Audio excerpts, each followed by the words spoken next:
On November 29, 1781, aboard a merchant ship drifting slowly in the Caribbean, everything still appeared unsettlingly normal. The sea was calm, there was no storm, no collision, and the ship still had enough men standing to hold a meeting. Below deck, hundreds of human beings were crammed into darkness, packed into spaces that were never meant to sustain life. Above them, those still strong enough gathered to discuss what they believed was a purely practical problem. There were no screams, no chaos, only short, cold sentences spoken with the confidence of reason. The first disturbing detail was this: the meeting was not about saving lives, but about saving a shipment. In that quiet moment, an invisible moral boundary began to shift, even though no one on board named it aloud. The decision made after this meeting would not only seal the fate of the people below deck, it would send shockwaves through an entire industry. The most terrifying thing on this ship was not disease, not hunger, but a decision made while everything still seemed normal enough for its authors to believe they were doing the right thing. What could make human beings believe that killing people was a reasonable decision? The ship and those holding power on deck. The ship known as the Zong appeared, from the outside, entirely unremarkable. A mid-sized merchant vessel, wooden hull, full sails, moving along a familiar route toward the Caribbean. On deck, daily routines continued as they had on countless voyages before. Below deck, however, the space had already been distorted. Hundreds of human beings were confined inside narrow compartments, deprived of light, air, and freedom of movement. These spaces were never designed to hold so many people, yet the ship continued its journey as if nothing were out of the ordinary. The man officially in command was Captain Luke Collingwood. At this point, he was barely capable of leading. Illness left him disoriented and confined to his quarters, and meaningful decisions were no longer coming from him. Authority on board began to blur. First mate James Kelso, who should have assumed command, had been removed from duty following a serious conflict with Collingwood. He remained on the ship, but without the power to give orders. Into that vacuum stepped Robert Stubbs. He was not a member of the crew, only a passenger on this voyage. But Stubbs had previously captained slave ships and was familiar with the route, maritime law, and the practical realities of voyages like this one. With no clear leadership remaining, his guidance began to carry weight, despite the fact that he held no official authority. At no point was control formally transferred. There was no clear handover of command. Only a series of small decisions, made incrementally by men who believed they were merely keeping the ship functioning. From the very beginning, the Zong did not lack people giving orders. What it lacked was anyone willing or able to take final responsibility. And within such a system, each individually reasonable decision began to drift, unchecked and unconstrained. When no one is truly in command, who decides the fate of hundreds of human lives? To understand how the decisions made aboard this ship could appear calm and reasonable, it is necessary to step away from the deck and look at the world in which it operated. By the late 17th and 18th centuries, Europe had entered a period of unprecedented commercial expansion. Goods, raw materials, and human beings were moved constantly between continents on sea routes that could last for months. These voyages were always dangerous.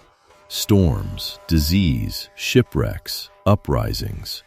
And from that danger emerged a new industry, maritime insurance. Rather than asking how to prevent loss, the system asked a different question. If cargo was lost, who would pay for it? Within the transatlantic slave trade, captive human beings were not treated as passengers. They were recorded, priced, and insured like any other form of cargo on board. Each person was assigned a specific monetary value before the ship ever left shore. Insurance law made a clear distinction in how cargo could be lost. If a person died from disease, starvation, or the harsh conditions of the voyage, the ship's owners received no compensation. Such deaths were considered a natural loss of the journey. But if cargo was thrown overboard in a situation claimed to be necessary to save the ship, that loss could be claimed under insurance. In legal terms, it was considered a legitimate act taken to preserve the voyage. On paper, the system never mentioned human life. It spoke only of loss, risk, and financial obligation. And when those rules were applied to people, a dangerous gap began to open. In this system, human life was not weighed by morality or responsibility. It was measured by the wording of an insurance policy. When the law treats human beings as property, where does the line between commerce and crime truly lie? The origins of the Zong, when profit was placed above safety. The ship known as the Zong did not always carry that name. Before 1781, it was a Dutch vessel called the Zorg, built as an ordinary merchant ship and used for years within the transatlantic trading system. During the war between Britain and the Netherlands, the Zorg was seized by British forces off the coast of Africa. A captured ship was not merely a vessel, but an asset that could be rapidly converted into money. The Zorg was brought into a commercial transaction in Liverpool, where investors were already well practiced in transforming merchant ships into tools of the slave trade. When ownership changed hands, one detail was recorded immediately. 244 captive people already on board were not treated as victims of war. They were counted as part of the ship's material value. The Zorg was renamed the Zong and quickly prepared for a new voyage. The objective was not safety or stability, but speed. To return the ship to a profitable route as quickly as possible. Luke Collingwood was appointed as captain. He was not an experienced seafaring commander. His background was in medicine, having worked as a surgeon on slave ships. His routine work had been to examine captive bodies, assess who was likely to survive the crossing, and determine who would command the highest price upon arrival. From the perspective of the ship's owners, this was not seen as a reckless choice. It was a decision based on existing experience, where the ability to value human beings was considered an advantage. When the Zong departed the West African coast, it carried 442 captive people. This number far exceeded what was considered safe for a ship of its size, more than double the accepted standard of the time. The overcrowding was not a mistake in preparation. It was a deliberate calculation. Every additional person forced on board represented potential profit once the ship reached the Caribbean. From that moment, the margin for error narrowed sharply. The ship was heavier, consumed more water, required more food, and operated under greater strain in every abnormal situation. Yet these risks were not treated as urgent, because the system behind the voyage assumed that the rewards would outweigh any losses. From the moment it left port, the Zong was designed to operate at the edge of its limits. And once control began to slip, there was almost no space left to turn back. When profit is given absolute priority, when does the consequence finally appear? On August 18, 1781, the Zong left the West African coast and began its transatlantic crossing toward the Caribbean. At that moment, there was nothing to suggest this voyage was different from hundreds of slave ships before it. Everything was still considered to be under control. Shortly after departure, the Zong stopped at Sao Tome to take on fresh water. This was a routine procedure, almost automatic. Under normal circumstances, the water supply would be carefully inspected before leaving port. This time, that inspection never happened. The crew member responsible for maintaining and repairing the water casks was ill and unable to work. No replacement was assigned, and no one checked whether the casks were properly sealed before the ship returned to open sea. The Zong sailed away from Sao Tome without anyone on board knowing exactly how much water they carried. There was no clear number, only a familiar assumption that it would probably be enough. Below deck, conditions continued to deteriorate. The spaces were overcrowded, the air stagnant, and the number of people far beyond what the ship was built to carry. Disease began to spread. Each day, more people fell ill, while the crew's ability to manage the situation steadily declined. When the Zong passed Tobago, the ship had another opportunity to replenish its water supply. That opportunity was ignored. The captain was too weak to command. The first mate had already been removed from duty. There was no one with the authority to order the ship to stop. The Zong pressed on, carrying with it every assumption that had gone unverified. With each passing day, the ship grew heavier, not from cargo, but from the weight of decisions left unresolved. Choices that had seemed small and reasonable on their own now began to compound. There was no single moment that could be called a great mistake, only a sequence of familiar decisions, made in familiar circumstances, by men who believed the voyage was still proceeding as normal. The disaster did not arrive all at once. It took shape step by step as each new decision narrowed the possibility of turning back. When all risks finally converged, how would this ship choose to survive? By late November, the ship had entered the waters of the Caribbean. Land appeared on the horizon.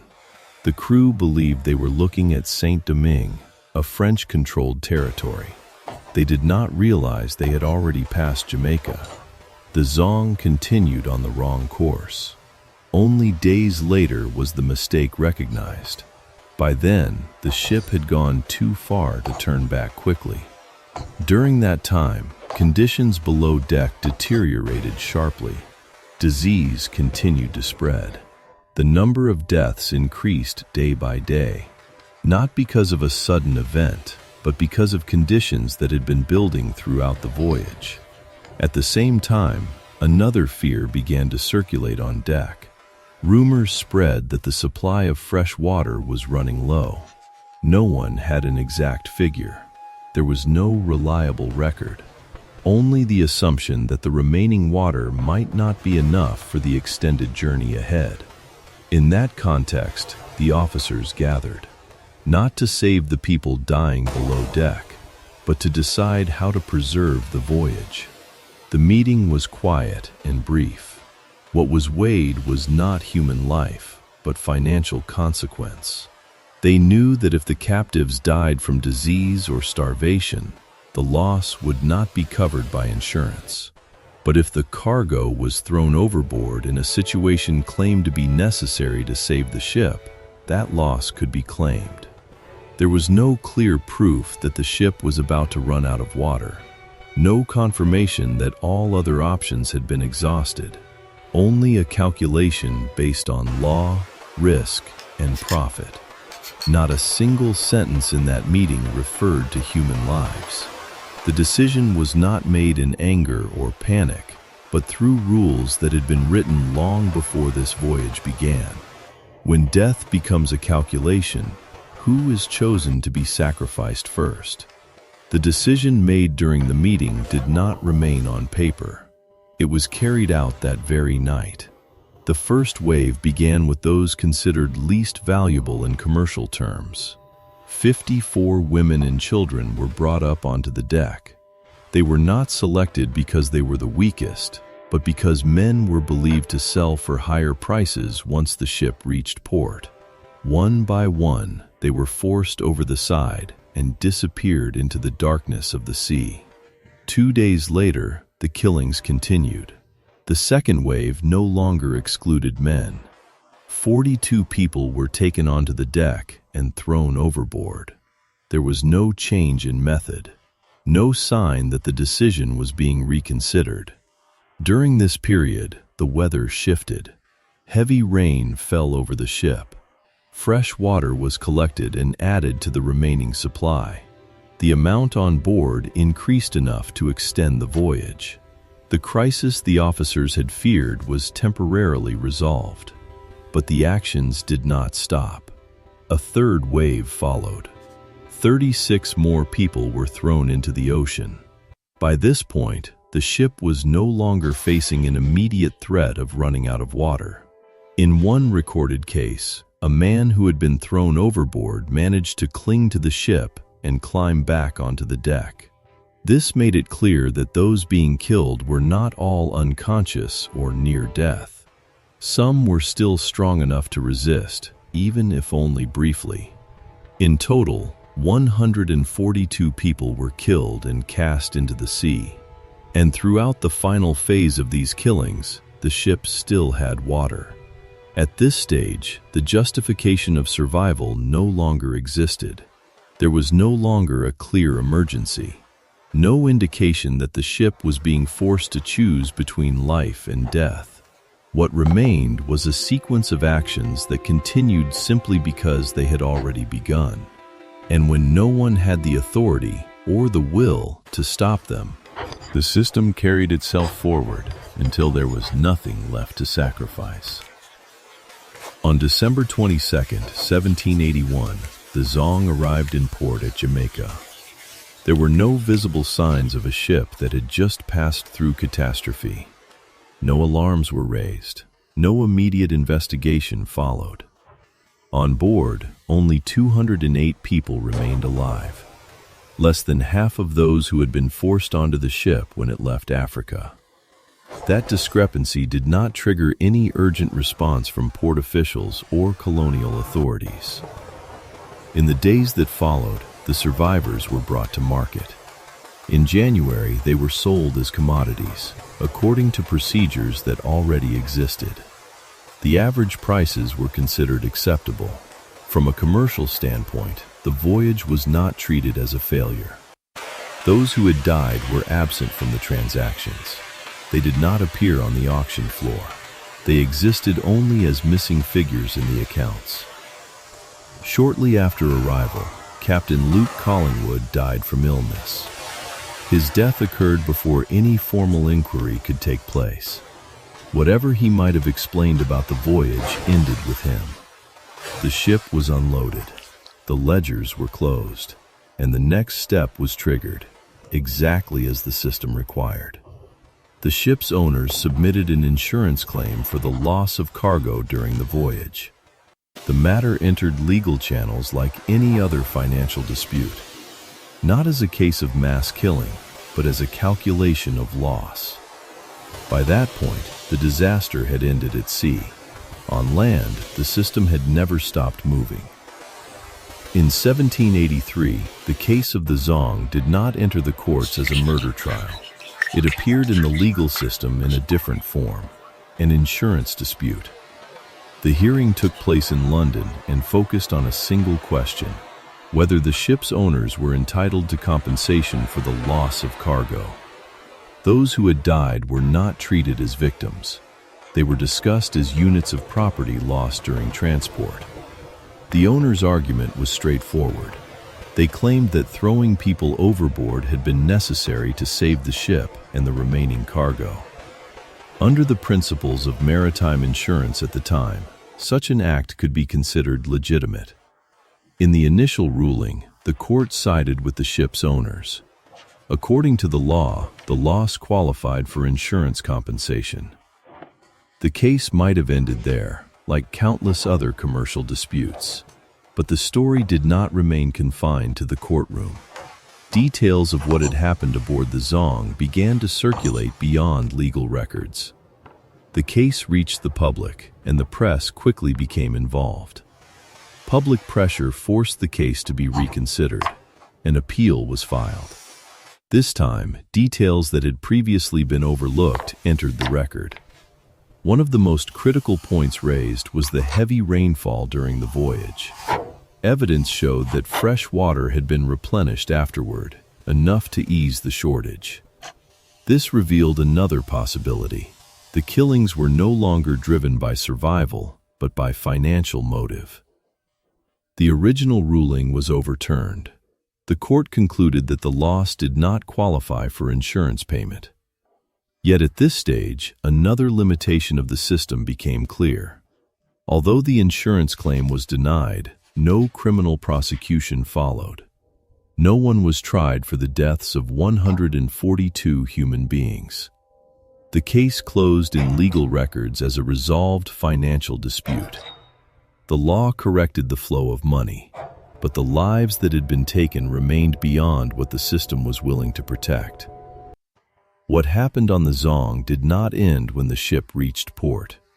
It continued in the way society responded afterward. Not as an immediate moral shock, but as a delayed realization that what occurred was not an exception. The Zong did not break the system. It simply exposed how that system functioned when nothing stood in its way. After the story became public opinion in Britain shifted in a rare and visible way. Not because people were hearing about the brutality of the slave trade for the first time, but because it was now presented through the language of law and accounting. Numbers, clauses, and the silence of the courtroom revealed the distance between what was legal and what could be tolerated. From that moment, the abolitionist movement gained momentum. Detailed accounts of conditions aboard slave ships began to circulate more widely. The diagram of the Brooks ship was published, not as a slogan, but as undeniable visual evidence of how human beings were stacked within the system. Change did not come quickly. In 1788, the first law was passed to limit how many people could be packed onto a single ship. In 1807, Britain officially banned the slave trade. And in 1833, slavery itself was abolished across most of the empire. Each step was slow and compromised, but each left lasting marks on law and collective memory. Over time, the Zong ceased to be remembered as a single ship. It became a symbol, not of an extraordinary evil, but of an ordinary system that allowed evil to operate without concealment. When the law is capable of legitimizing such decisions, what boundary remains strong enough to protect human beings within the systems we live under today? If you want to continue exploring stories where systems move beyond human control, consider following the next episodes.